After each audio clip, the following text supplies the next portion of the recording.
ବୁଝିଲି ମନ ପଡ଼ିଗଲା ତୁ ମୋ କଥା ଏ ମନ ପଡ଼ିବନି କେମିତି ଯେତେ ଯାହାହେଲେ ବି ତୁମେ ହଉଛ ଆମ ରକ୍ତ ସମ୍ପର୍କର ଇଏ ଭାଇ ତମକୁ ଦେଖିବା ପାଇଁ ମନଟା ମୋର ଟିକେ ବଳିଲା ସେଇଥିପାଇଁ ମୋ ଭାଇକି ଟିକେ ଦେଖିବାକୁ ପଡ଼ିଲା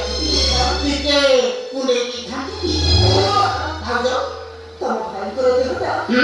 ତିନି ଦିନ ହେଲା ଜମାରୁ ଭଲ ନାହିଁ ଜ୍ୱରଟା ଜମାରୁ ଛାଡୁନି। ହଁ ହେଲା ଫେରୁ ସେଇଥିପାଇଁ ତମ ମୁହଁ ଶୁଖି ଗଳା କାଠ ପଡ଼ିଗଲାଣି ଆଉ ହବନି କେମିତି ଭାଉଜ ନାଇଁ ଆଉ ମୋର ତ ଠିକ ତମ ଦେହ ଠିକ ଅଛି ଆଉ କାହା କଥା କହୁଛ ହେଲେ ତମ ଭାଇଙ୍କର ଦେହଟା ଜମାରୁ ଭଲ ନାହିଁ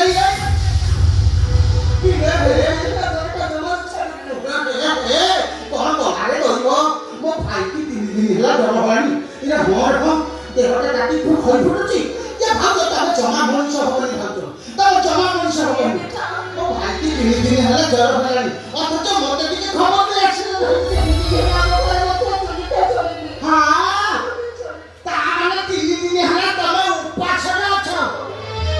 ଭାଉଜ ମୁଁ କଣ ମରିଗଲି ନା କଣ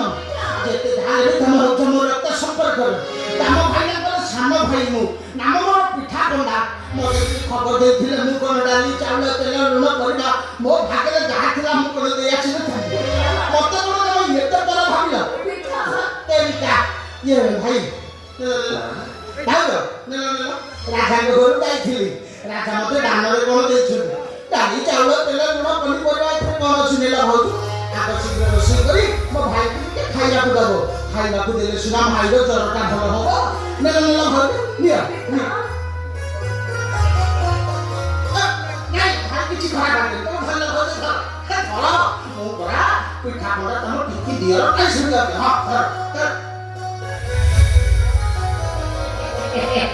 ଏ ଭାଉଜ ଆଜି ଖାଲି ତମ ଦୁଃଖ ଗଲା ବୋଲି ଜାଣୁ ଏ ପିଠା ପଣା ତମ ସାଥିରେ ସଦାବେଳେ ସବୁ ମୁହୂର୍ତ୍ତରେ ଅଛି ଆଚ୍ଛା ଭାଇ ଗୋଟେ କଥା କହିଲି ଦେଖୁଛି ତମର ଏଇ ଗରିବ ଅବସ୍ଥାଟା ପଛରେ କେତେ ଭାବୁଥବ ନା ତମକୁ ଗରିବ ଅବସ୍ଥାରେ ଦେଖିଲେ ମତେ ଭାରି କଷ୍ଟ ଲାଗୁଛି ଭାଇ ଏ ଦୁନିଆରେ ଗରିବ ଜନ୍ମ ହେଇଛ ଯେତେବେଳେ କଷ୍ଟ ଭୋଗିବ ନା ଭୋଗିବ କିଏ ଭାଇ